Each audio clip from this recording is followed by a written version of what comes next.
Hello student, आज हम देखेंगे प्रोबेबिलिटी और ये क्लास 12 की प्रोबेबिलिटी आज हम देखने वाले हैं, जो कि ये चैप्टर नंबर 13। और हम इसमें देखेंगे इंट्रो, देखेंगे एक्सरसाइज 13.1 का कि 13.1 एक्सरसाइज को किस तरह से करना है। उसके लिए हमें कुछ फॉर्मूले वगैरह, कुछ कॉन्सेप्ट वगैरह समझनी है। तो सबसे पहले हम इसको देखेंगे। तो इसका इंट्रो में देखते हैं। देखिए, प्रोबेबिलिटी हम जानते हैं, 10th क्लास में हमने पढ़ी है, 11th क्लास में भी हमने पढ़ी है और आज 12th क्लास में पढ़ेंगे। तो देखिए, प्रोबेबिलिटी का एक सिंपल फॉर्मूला होता है। प्रोबेबिलिटी किसी भी चीज़ की अगर फाइंड आउट करनी है तो इस तरह से लिखते हैं, प्रोबेबिलिटी इक्वल किसके होता है, फेवरेबल आउटकम, फेवरेबल आउटकम्स, मतलब जो हमें चाहिए वो वाली आउटकम, अपॉन टोटल आउटकम। नीचे क्या होता है, upon upon total outcome.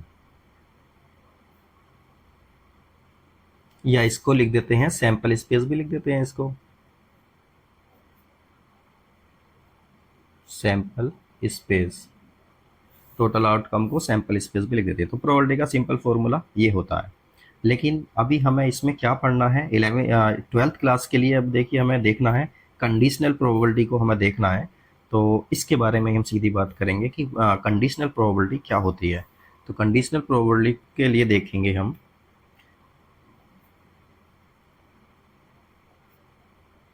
Conditional probability. देखिए, ये क्या होती है, इसको बड़े ध्यान से हमें समझना है।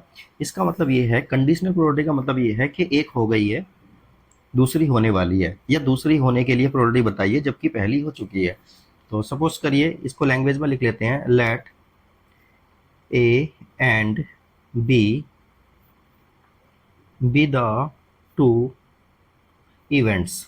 ए और बी हमारे दो इवेंट्स हैं, कुछ भी इवेंट्स हो सकते हैं।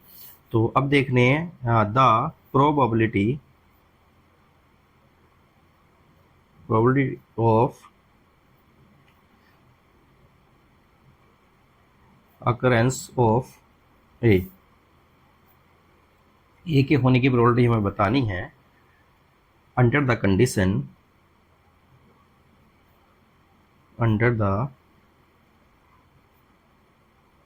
under the condition B has already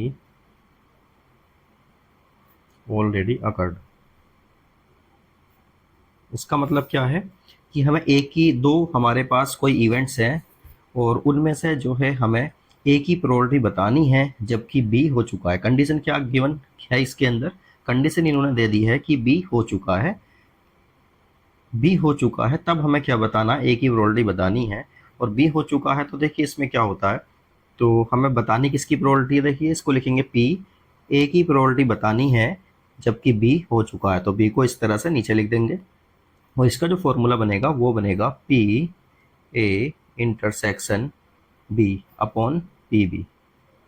B हो चुका है ना, तो इसको नीचे लिखेंगे। और यहाँ पर क्या कंडीशन है एक, कि B probability of B zero नहीं होनी चाहिए।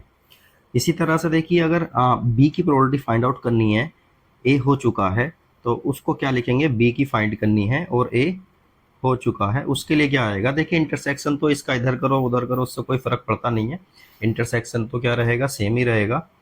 तो P A intersection B upon upon में क्या आएगा, ए जो हो चुका है उसको नीचे लिखते हैं, तो ये हो गया ए।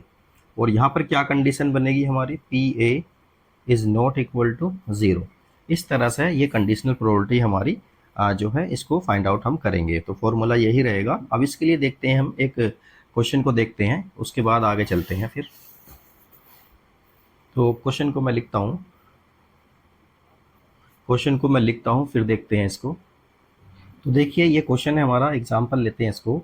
For two events A and B, हमारे पास दो इवेंट्स हैं ए और बी।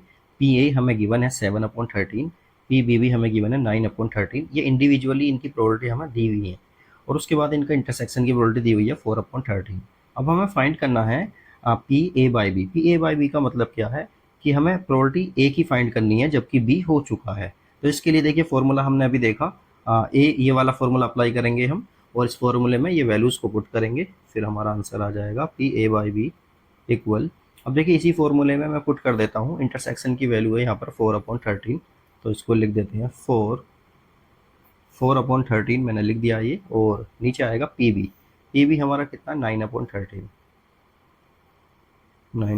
तो देखिए 13 इसके भी अपोन में है, इसके भी अपोन में है, तो ये कैंसिल हो सकते हैं। फाइनली क्या आएगा हमारा 4/9, ये इसका आंसर आ जाएगा। तो बहुत सिंपल क्वेश्चन था ये, इसको हमने कर लिया है।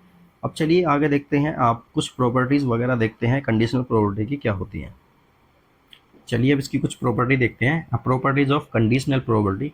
कंडीशनल प्रॉपर्टी की कुछ हमारी प्रॉपर्टीज़ होती हैं। तो फर्स्ट प्रॉपर्टी क्या होती है, पी एस बाई एफ या पी एफ बाई एफ कितना होता है, ये 1 होता है, इसको हमें याद रखना है। और इसको प्रूव भी कर सकते हैं, प्रूव करना आसान है, क्योंकि देखिए सबसे पहले ऊपर क्या आएगा, पी एस इंटरसेक्शन एफ, और एस और एफ में इंटरसेक्शन में क्या आ जाएगा, एस पी एफ आ जाएगा, और नीचे क्या आएगा, पी एफ आ जाएगा। पी एफ से पी एफ कैंसिल हो जाएगा, 1 आ जाएगा, मतलब प्रूव भी कर सकते हैं इसको। तो कहने का मतलब ये है कि पी प्रोबेबिलिटी ऑफ एस जबकि एफ हो चुका है 1 आएगी, या एफ की प्रोबेबिलिटी जबकि एफ हो चुका है तो भी 1 आएगी। एक कंडीशन तो ये हो गई। सेकंड कंडीशन, सेकंड प्रॉपर्टी इसकी है P A union B by F. इसका मतलब क्या है, इसका मतलब ये है कि हमें ए यूनियन बी की प्रोबेबिलिटी बतानी है जबकि एफ हो चुका है। तो उसके लिए देखिए फॉर्मूला क्या रहेगा, P A by F plus P B by F और minus P A intersection B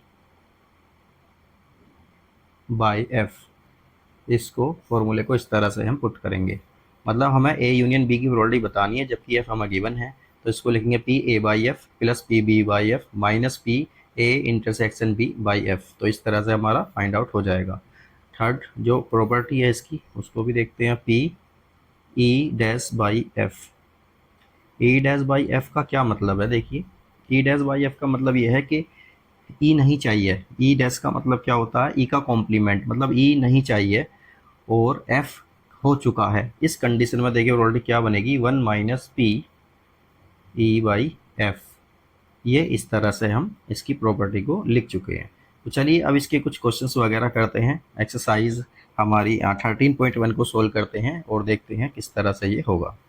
तो चलिए नेक्स्ट वीडियो में हम देखेंगे एक्सरसाइज 13.1 को सोल्व करेंगे, और इन्हीं के बेसिस पर करेंगे जो आज हमने इंट्रो देखा है इसका। तो चलिए वीडियो को देखते रहें। कुछ चीज़ समझ नहीं आती आप कमेंट कर सकते हैं, कमेंट में लिख सकते हैं। ओके।